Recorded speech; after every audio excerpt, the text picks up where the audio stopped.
well, I was going to cliffhanger you there, chat, but you know what? Let's at least get this team set up for tomorrow, I would say. Again, we have all that money to spend.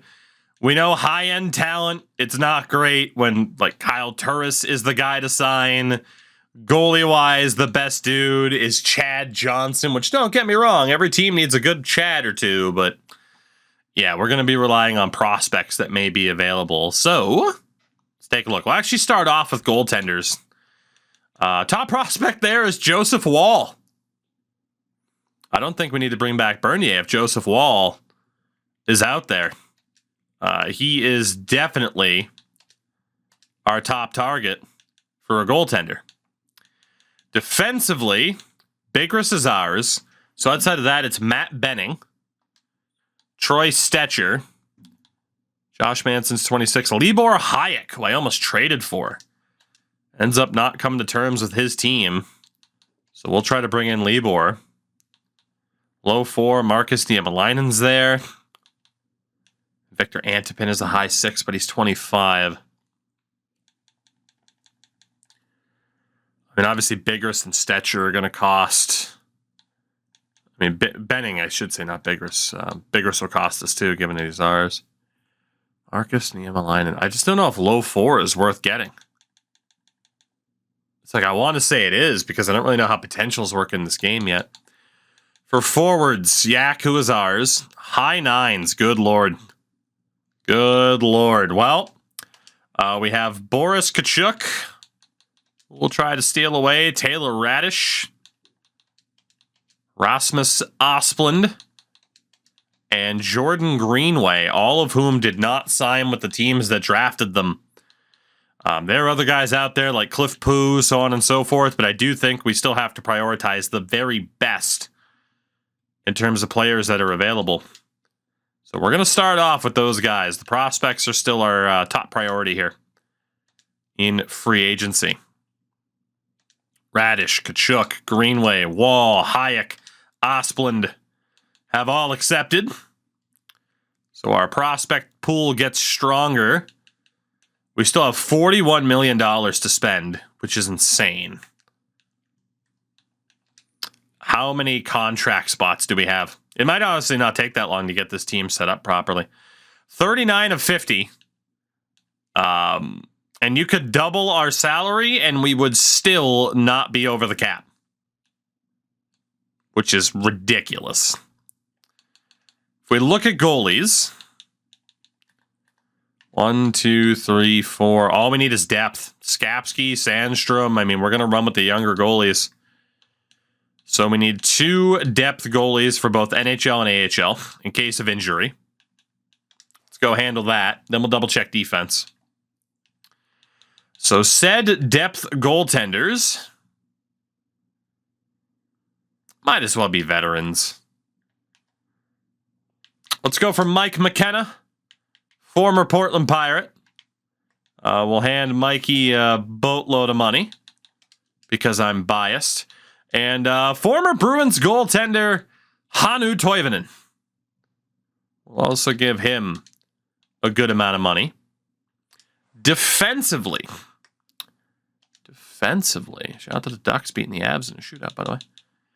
What do we have here? 1, 2, 3, 4, 5, 6. I really don't think we need another defenseman with how many dudes we have in the mix here.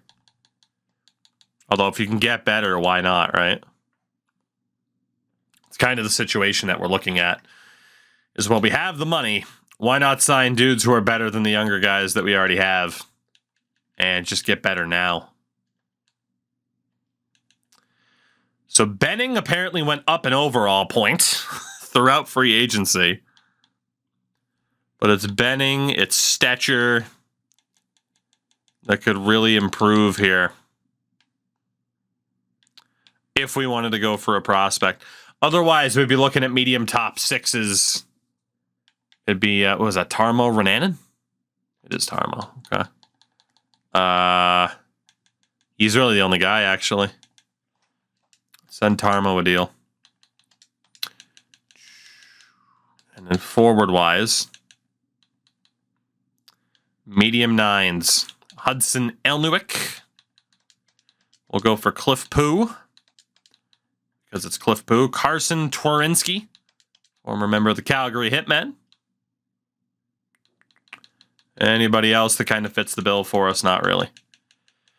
We'll again see who's still out there for free agency. I'm trying to build up slow and steady here, but yeah, we might have to take away some of the bigger options. Cliff Poo signs. McKenna, Toivonen, Twarynski, Elnuik, Tarmo. So, big names that are still out there. Okay, some of the guys went elsewhere, which is good. Kyle Turris is still out there, though. Which is kind of insane. Got Franzen, Weidman, Manson. Okay, so the big defensemen went elsewhere, which is good. I didn't necessarily want to sign them. Kyle Turris could be our big name. I will die for Leo Carlson. I can't believe this kid's this good.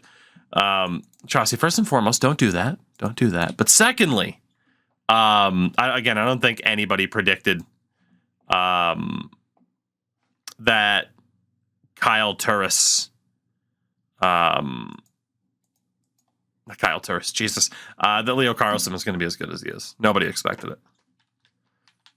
Kyle Turris, we have $27 million to spend, buddy. I will give you a max contract and then retain 50% at the deadline. Let's bring in Kyle Turris short term. Why not? He's out there.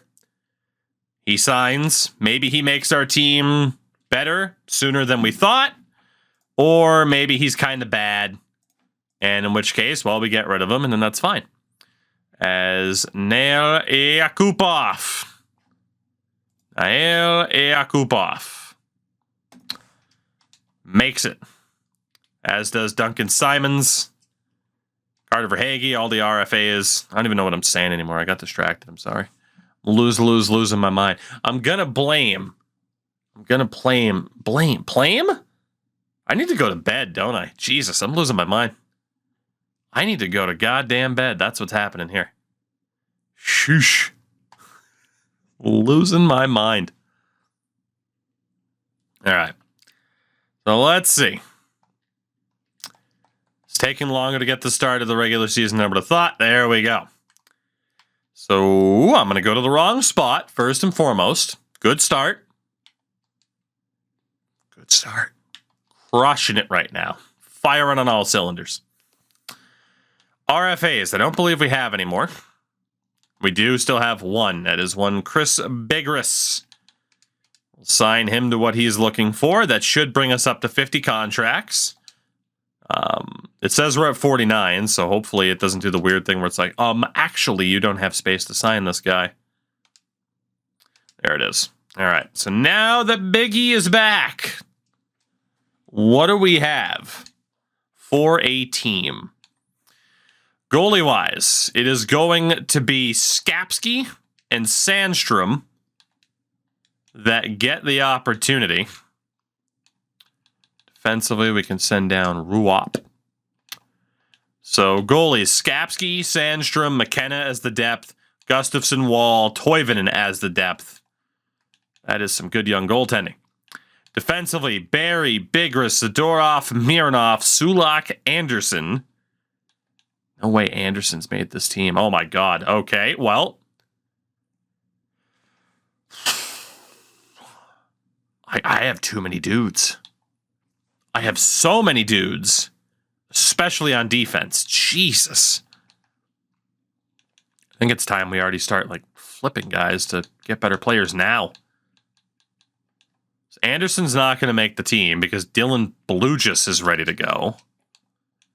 2, 3, 4, 5. Sulak is technically a minor leaguer, which is crazy. You got Carlson and Simons, whatever the hell it is, as depth. Anderson's a minor league top 2. 2, 3, 4, 5, 6, 7. And then all of these defenders. Jesus. Yeah, we're gonna have to flip some players here. We're definitely at the point where we can only keep the best of the best. There's going to have to be a lot of work. Forwards. I believe that is 12, right? Yeah, so Comfer, looks like Greer could make the team this year. JT Comfer can definitely make the team. We're going to want to send down that trio of 74s for the guys that are in the 80s. Terry Vedamo at a 76. So Dominic Toninato can get the call up. I didn't realize we were skewing so far towards prioritizing defensemen, but apparently that's what happened. We're going to have to do a lot of work here to sort this out. If we go best lines, scratches Troy Terry. So we'll take out Dominic Toninato to get Troy Terry back in there. Don't get me wrong, it's nice to see like Gustav Olhaver make this team already, but defense is pretty damn good. Yeah, there's a lot that we're going to have to do. Even going best lines in the AHL. Like, Pettersson's there now, which is great. Yeah, someone like 24-year-old Libor Sulak's going to have to go. Look at how many dudes we have as scratches. Jesus, okay. Let's see if we can sort through this a little bit. I remember this from Rebuilding Hockey Town. Yeah. Yep, this is how it happens. This is how and why it happens. Welcome to the pick factory. Because we've arrived. My God. So goalie-wise, we're fine. Defensively, we have too many goddamn people, and we still haven't signed our top 4 in terms of unsigned defense prospects, which is just crazy. So like David Warsofsky, Boykov, even though he's not bad, a 75 at 22, has to go. The high 7th, was it Sebastian Ropp? Sam. Not Sebastian. He's got to go. Oh my God. So we still have to prioritize top potential. But if we do that, then like Josh Anderson's going. Is this a year that the draft crashes if you have too many picks? Yes, it is. Yes, it is. So we have to be wary of that as well. Okay, well, let's get to work here a little bit. If we're prioritizing dudes based off of potential, Warsofsky has to go. Boykov has to go. Ropp has to go. We'll see what happens from there, but those are the primary 3 that we just do not have space for right now. 42 contracts for Chicago. That should be a team where we can dump all of them at the same time. A first-round pick won't go. But perhaps a second. Absolute no-brainer. There you go, Chicago. We could have gotten better than a second, certainly, but I don't think we're going to have any trouble in terms of acquiring draft picks, so we don't have to be the cheapest team in the land. So from here, we still have Vainio, Renanen, Peters, Pettersson. Christ, some more people still have to go. Okay. Well, let's continue to figure this out. Maybe I should have waited until tomorrow at this point, because, man, this is problematic. Sheesh, what the hell are...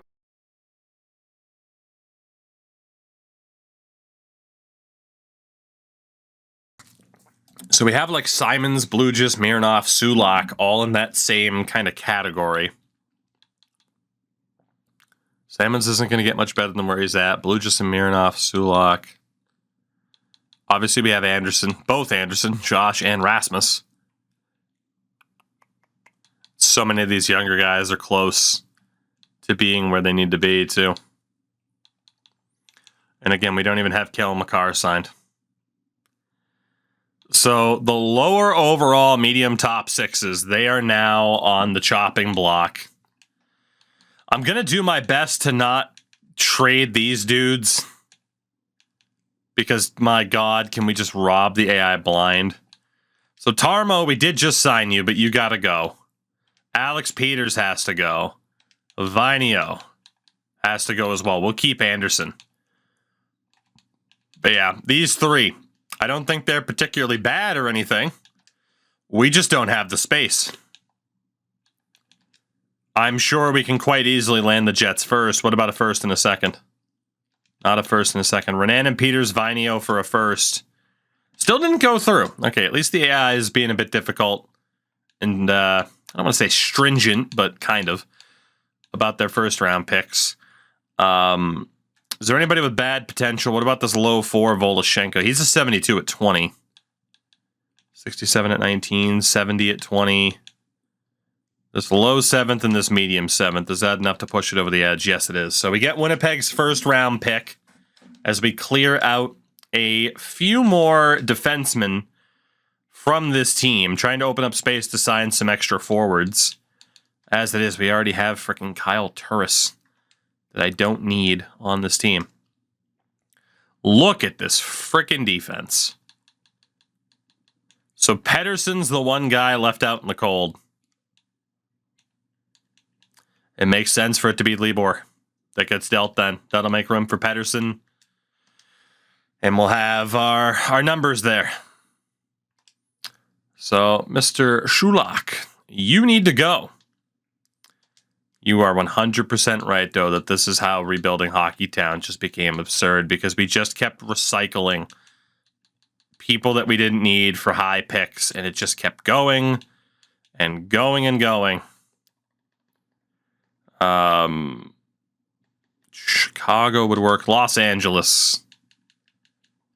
Do the Kings need a Libor? First rounder is definitely a bridge too far. Second rounder didn't go through. A bit surprised at that. Have my lower 3 picks. And there we go. Sulak dealt to the Kings for a second rounder. At least that sorts out the defense. And again, we still have Anderson, Dominic Machine, Rasmus Anderson, Nick Mellock, Libor Hayek, and Marcus Pettersson. That is absurd. All between the ages of 20 and 22. That is ridiculous. Christ. That's what our NHL defense is looking like. So, like, Dylan Blue just is going to make the team then. So, in terms of the forwards, then, we don't have as much to do. We do have room to sign some veterans or anything like that. Sportmaster, what's going on? Tim Schaller's there. Nobody really at medium 9. We might as well just sign, like, the veterans that are there. Kind of just make the team better. Doesn't necessarily need to be like outright veterans, but like Tim Schaller. Why not? NHL or AHL, it doesn't matter. Let's send a deal to Tim Schaller. We'll go for Derek Grant, the Elite 1C. Anybody else? There's a lot of fun names here, but anybody else that really wants to stand out above the rest? Let's go for Jordan Tutu. That's a fair shout. Go for Jordan Tutu. And well,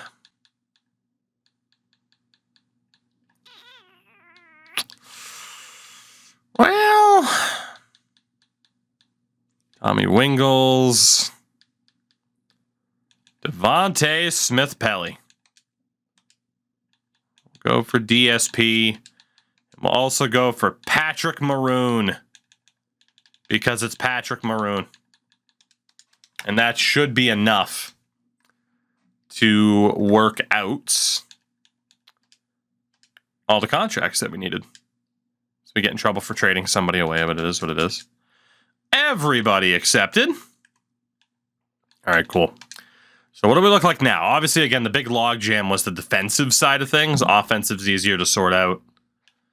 As we go to our forwards, like Greer, Kerfoot, Olhaver, all these guys can still be in the AHL. So Maroon, Schaller, Tutu, And we'll drop down the younger guys. Grant and Smith-Pelly. For Olhaver, Kerfoot, and Greer. So that right there is 12.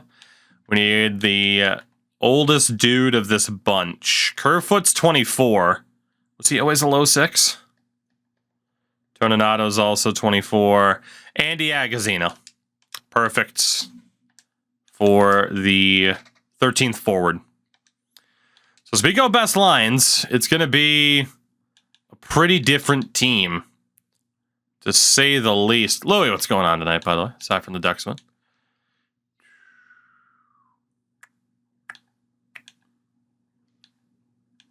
Comfort's probably fine there.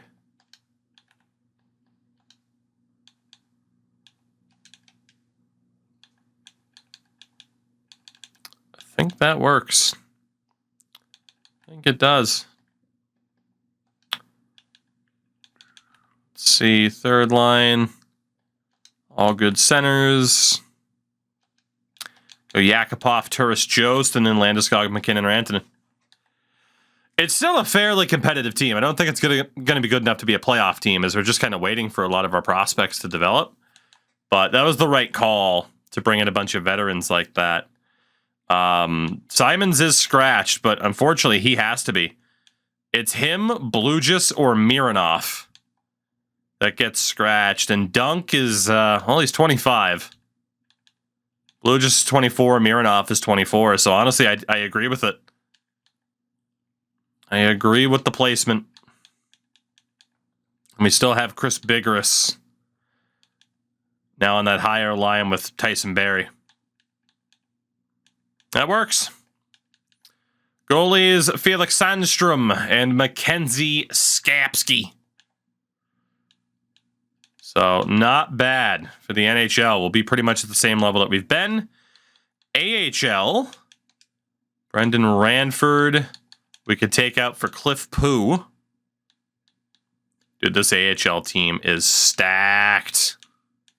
Jesus Christ. Pettersson's a scratch by default. Whew. All right. Well, Pettersson's obviously got to be in for Toninato. Olhaver's not going anywhere. Criminy. Elnewick's a medium 9. Tworinsky's a medium 9. Now, all of a sudden, we ended up with a similar problem for forwards. Sheesh. Well, it's good to know that we have a couple of forwards that we could trade away as well. So, and again, that defense, we're not going to have the best scratches in the world. But that defense is tremendous as well. I don't know what freaking forwards we'd get rid of at this stage. And goalies, Gustafsson and Joseph Wall, which is tremendous. So, I mean, we, in what, 2 seasons already have this team. Like, obviously, we inherited McKinnon, Rantanen, and Landeskog, but we really have, within 2 seasons, just set this team up as a total prospect factory. If we look at the forwards, I mean, obviously, you could talk about getting rid of these guys to make space at the NHL level for some of the other dudes, but it made sense to do it the way that we did. Dominic Toninato could just outright be traded. Kerfoot, I mean, he has lesser value than Carter Verhaeghe. Honestly, I think we could move on from Kerfoot and Verhaeghe.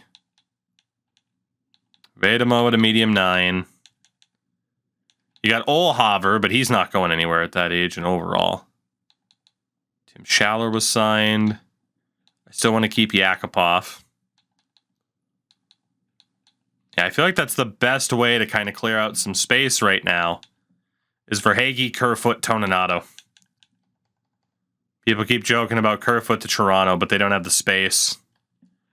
It's going to have to be a team like Pittsburgh. So, you know, Kyle Dubas at least. Not yet at this point, but Toninato, Kerfoot, Carter Verhaeghe to Pittsburgh for a first. Doesn't go through. What about for a second? That should very much go through. There we go. So Of course, Carter Verhaeghe was an RFA signing, but it still says, hey, you just acquired him. I didn't. He was an RFA. He was an internal acquisition. All right, so Ranford is out for Cliff Poo. Tworinsky ends up sitting, which is fine. And then Pettersson's in by default, which is good. Yeah, we have a lot of medium top nines now. So if we optimize this a little bit, we're going to go Pettersson, Greer, Olhaver, just to have Pettersson with the highest rated dudes on the team. So all the medium nines there, and then we'll have Osplund down. So let's see. Go Olhaver, Pettersson, Greer. Greenway, Kachuk, Radish. Osplund, Terry, Vedamo. And then Elnuik, Carlson, Poo. Defense. Gonna go Anderson, Pettersson. Anderson, Machine, Mellock, and Hayek. A lot of Suns on the team. These two teams, though, like NHL-wise, it should be pretty good. Again, Kyle Turris likely stands as a rental for just the year, but he basically one-to-one replaces Matt Duchene as we still build up that top line and someone like Tyson Jost. And then defensively, I mean, Bigris is still young. Like, all these guys are still under the age of 26, except for Tyson Barrie. We're building something here. We are building something here. I do wonder if Olhaver's already capped out. Duchene replacing Turris. I've seen this movie before. But have you seen Turris replacing Duchene? Big brain. Big brain move right there. So I'm feeling good. I am. 90, 91, 81. AHL is 80, 87, and an 81. An 87 overall defense for the Rampage. They made the playoffs last year, got swept, but come on now. They should be awesome. They should be absolutely fantastic, which means they're not going to be. We've seen this movie before.